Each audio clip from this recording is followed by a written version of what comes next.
Hello students, welcome to you DLK Biology Smart Class and I am DL Kumar, Biology faculty. Dear students, like and share my videos and subscribe my channel. Today we discuss development of anther या microsporangium. Dear students, we discuss in previous video structure of anther. And now today we discuss development of anther या microsporangium. हमने पहले anther की structure देखी थी. Anther में anther wall, microsporangium tissue and pollen grain present होते हैं. और आज हम इस एंथर का डेवलपमेंट किस प्रकार से होता है उसका अध्ययन करेंगे. आपको पता है कि पुष्प का जो डेवलपमेंट है, जो फ्लावर डेवलपमेंट है, उसमें फ्लावर प्रिमोडिया बनता है और उस फ्लावर प्रिमोडिया में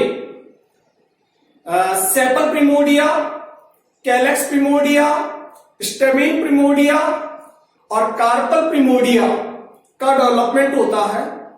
और प्रत्येक प्रिमोडिया से पुष्प के विभिन्न भागों का परिवर्धन होता है. आज हम स्टेमेन प्रिमोडिया से, पुंकेसर आधक से किस तरीके से एंथर या माइक्रोस्पोरेंजियम लघु बीजाणुधानी का परिवर्तन होता है का अध्ययन करेंगे. चलिए, तो हम बात करें इंट्रोडक्शन. एक प्रारूपिक पुंकेसर का परिवर्धन पुष्प आसन पर उपस्थित विभजोतक सेल्स की सक्रियता से होता है. तो एक प्रारूपिक पुंकेसर का डेवलपमेंट पुष्पासन पर उपस्थित विभजोतक कोशिकाओं की सक्रियता से होता है. विभजोतक सेल्स कई बार विभाजित होकर पुंकेसर आधक का डेवलपमेंट करती है, यानी स्टेमिन प्रिमोडियम या स्टेमिन प्रिमोडिया बनाती है. और स्टेमिन प्रिमोडिया से ही एंथर का या माइक्रोस्पोरेंजियम का डेवलपमेंट होता है. ये सेल्स विभाजित होकर दो पालियां या दो लोब्स बनाती है. प्रत्येक लोब में दो लघु बीजाणुधानियां, यानी प्रत्येक लोब में दो माइक्रोस्पोरेंजियम होती है और उसके नीचे की तरफ वृद्धि होकर कुतंतु या फिलामेंट का डेवलपमेंट होता है. इस प्रकार से एंथर या स्टेमिन का डेवलपमेंट होता है. परागकोश का परिवर्धन यूस्पोरेंजिएट प्रकार से होता है. जो एंथर डेवलपमेंट है या माइक्रोस्पोरेंजियम का जो डेवलपमेंट है वो यूस्पोरेंजिएट प्रकार का होता है. यूस्पोरेंजिएट प्रकार क्या है? तो इस प्रकार का अनेक बीजाणुजन सेल से, यानी बहुत सारी बीजाणुजन कोशिकाओं से एक बीजाणुधानी का डेवलपमेंट जब हो तो इस प्रकार के डेवलपमेंट को यूस्पोरेंजिएट प्रकार का डेवलपमेंट कहा जाता है. तो इस प्रकार के डेवलपमेंट में अनेक बीजाणुजन सेल होगी, अनेक स्पोरोजेनस सेल होगी, उससे केवल एक बीजाणुधानी का परिवर्धन होगा. इस तरीके का जब डेवलपमेंट हो तो उसे अपन यूस्पोरेंजिएट प्रकार का परिवर्धन कहते हैं. आरंभ में परागकोश में समांगी सेल का समूह होता है. आरंभिक अवस्था में देखिए, यहां अपन डेवलपमेंट की विभिन्न स्टेज देख रहे हैं.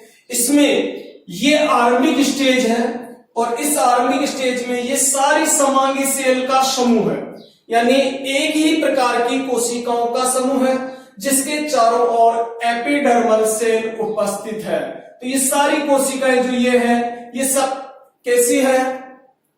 समांगी सेल है और इसके चारों ओर एपिडर्मल सेल है से ढका रहता है. परागकोश का परिवर्धन आर्चीस्पोरियल या आर्कीस्पोरियल सेल से, जो कि एपिडर्मिस के नीचे अन्य सेल से बड़े आकार आमाप की होती है, से होता है। तो पराग कोश का या माइक्रोस्पोरेंजियम का डेवलपमेंट आर्की स्पोरियल सेल से होता है, जो अन्य सेल से बड़े आकार आमाप की होती है। आर्की स्पोरियल सेल या आर्ची स्पोरियल भी अपन कह सकते हैं। किस तरीके की होती है? ये एक विशेष प्रकार की सेल है जो बड़े आकार आमाप की है। बड़ा आकार आमाप होगा, सघन जीवद्रव्य होगा, यानी जीवद्रव्य की या साइटोप्लाज्म है उसकी डेंसिटी अधिक होगी। सुस्पष्ट व बड़ा केंद्रक होगा, और सुस्पष्ट होगा।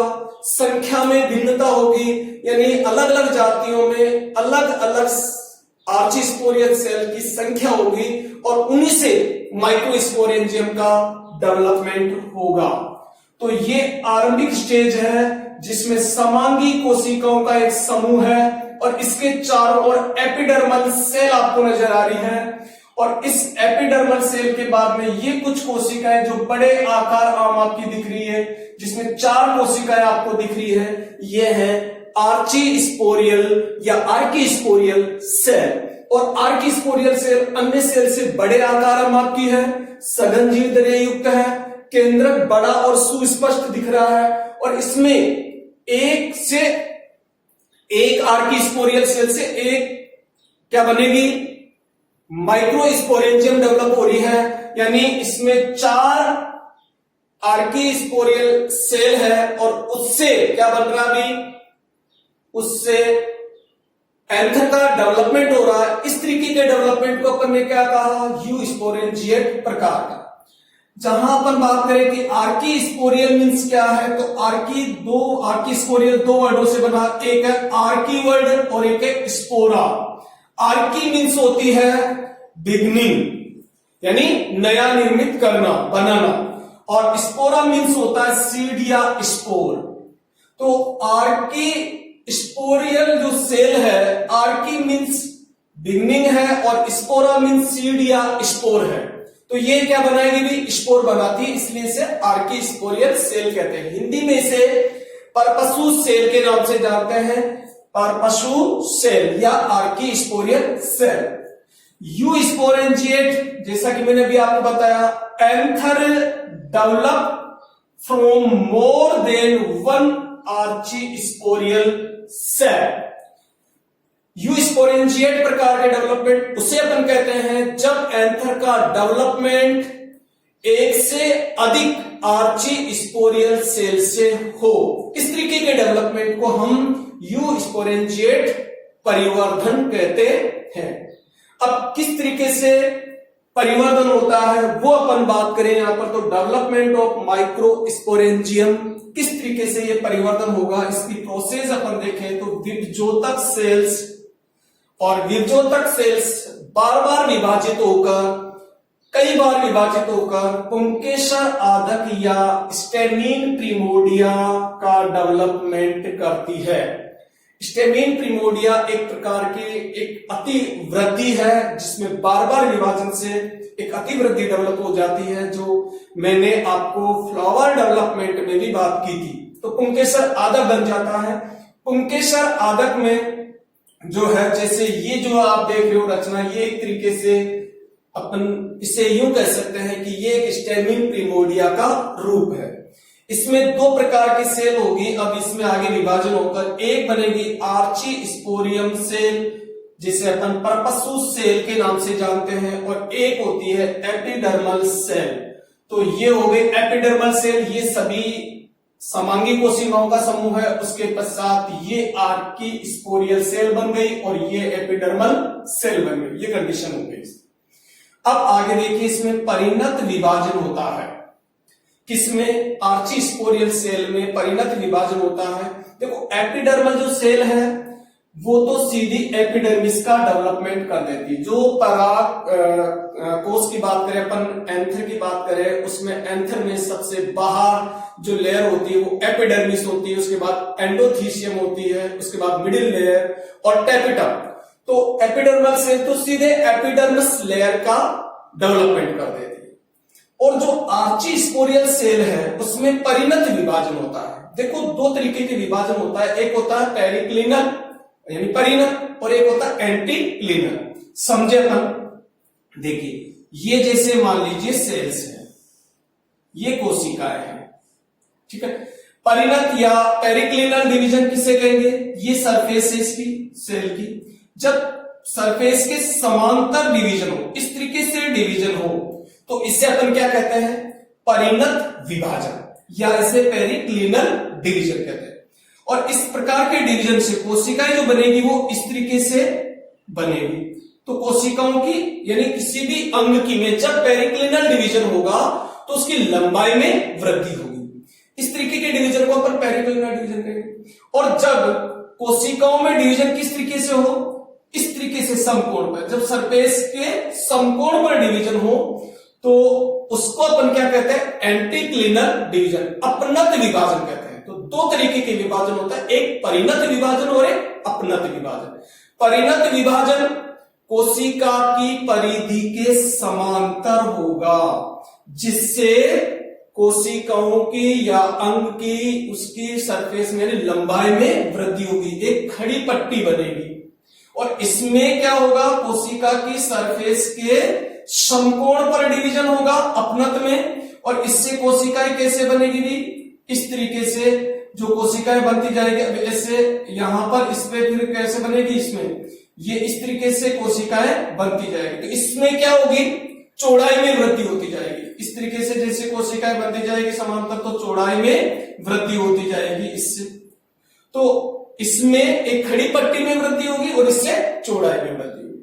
तो परिणत परिधि के समांतर, अपनत परिधि के समकोण पर जब विभाजन हो तो उसे अपनत विभाजन कहते हैं। ये क्लियर?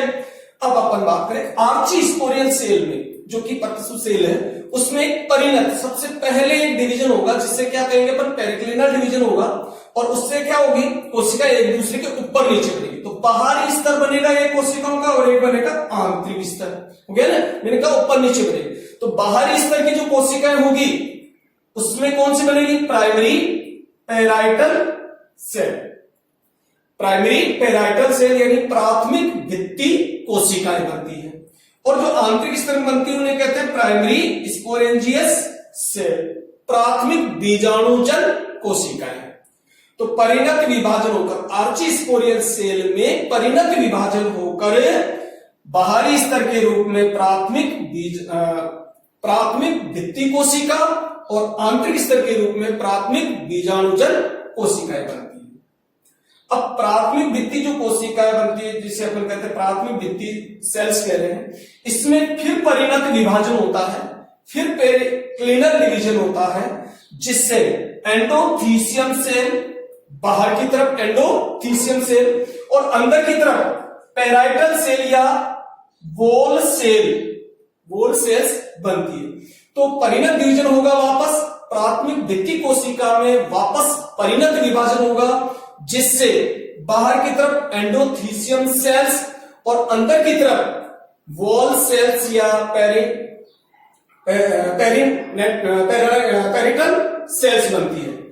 एंडोथीसियम सेल सीधे एंडोथीसियम स्तर का निर्माण कर देगी, यानी एपिडर्मिस बनी गई और वो एंडोथीसियम स्तर का निर्माण कर लेगी। और पेरिनेटल सेल या जो वॉल सेल बन रही है, इसमें फिर परिणत व अपनत दोनों तरीके का विभाजन होगा। तो अब परिणत विभाजन भी होगा और अपनत विभाजन भी होगा, जिससे मिडिल लेयर और टैपिटम लेयर का डेवलपमेंट होगा। तो अपन देखें, ये आर्चीस्पोरियल सेल है। आर्चीस्पोर सेल में यहां पर ये तो एपिडर्मिस बन गई, इसमें अब कौन सा विभाजन हो रहा है? परिणत विभाजन होगा इस तरीके से। तो एक ऊपर लेयर बन गई और नीचे ऊपर जो लेयर बन रही है इसे अपन कह रहे हैं प्राइमरी पैराइटल सेल, प्राथमिक भित्ति कोशिकाएं। अंदर की तरफ जो बन रही है उसे कह रहे हैं प्राइमरी स्पोरोजिनस सेल, प्राथमिक बीजाणुजन कोशिकाएं। ठीक है। अब उसके बाद प्राइमरी जो पैराइटल सेल है, इस प्राइमरी पैराइटल सेल में और डिवीजन हुआ, ये तो एपिडर्मिस है, इसमें और क्या हुआ? परिणत विभाजन हुआ। परिणत विभाजन होने से एंडोथीसियम सेल बन गई है और दूसरी लेयर बन गई पेराइटल या वॉल सेल। तो ये पेराइटल सेल हो गई और ये एंडोथीशियम सेल बन गई। और ये इस जो कोशिका है ये सीधे या तो सीधे समसूत्री विभाजन से या सीधे या समसूत्री विभाजन से माइक्रोस्पोर मदर सेल बनाती है। तो माइक्रोस्पोर मदर सेल बन गई। तो ये हो गए अंदर की माइक्रोस्पोर मदर सेल। ठीक है, अब देखिए माइक्रोस्पोर मदर सेल में आगे मियोसिस होगा और 4 माइक्रोस्पोर बन जाएंगे। तो इसमें आगे डिवीजन होकर क्या बन जाएगी भी, अर्धसूत्री विभाजन होगा और पोलन ग्रेन बन जाएंगे। तो अपन ने ये डेवलपमेंट देखा कि किस तरीके से माइक्रोस्पोरेंजियम का डेवलपमेंट होता है। तो सबसे पहले ये एपिडर्मल सेल और समांगी कोशिकाओं का समूह होता है। इसमें फिर कुछ बड़े आकार आपकी आर्चिस्पोरियल सेल बनती है। इसमें परिणत विभाजन होता है जिससे प्राइमरी पैराइटल सेल और प्राइमरी स्पोरेंजियस सेल बनती है। उसके पश्चात फिर इनमें परिणत विभाजन होता है तो एंडोथीशियम सेल और वॉल सेल या पेराइटल सेल बनती है। जो पेराइटल सेल है उसमें आगे और डिवीजन होता है परिणत और अपनत, जिससे मिडिल लेयर और टेपिटम लेयर का डेवलपमेंट होता है। और जो ये बनी है स्पोरोजिनस, जो प्राइमरी स्पोरोजिनस सेल थी, इनके डिवीजन से आगे इसमें डिवीजन या सीधे ये माइक्रोस्पोर मदर सेल बनाएगी। और माइक्रोस्पोर मदर सेल में अर्धसूत्री विभाजन से 4 माइक्रोस्पोर या पोलन ग्रेन बनेंगे।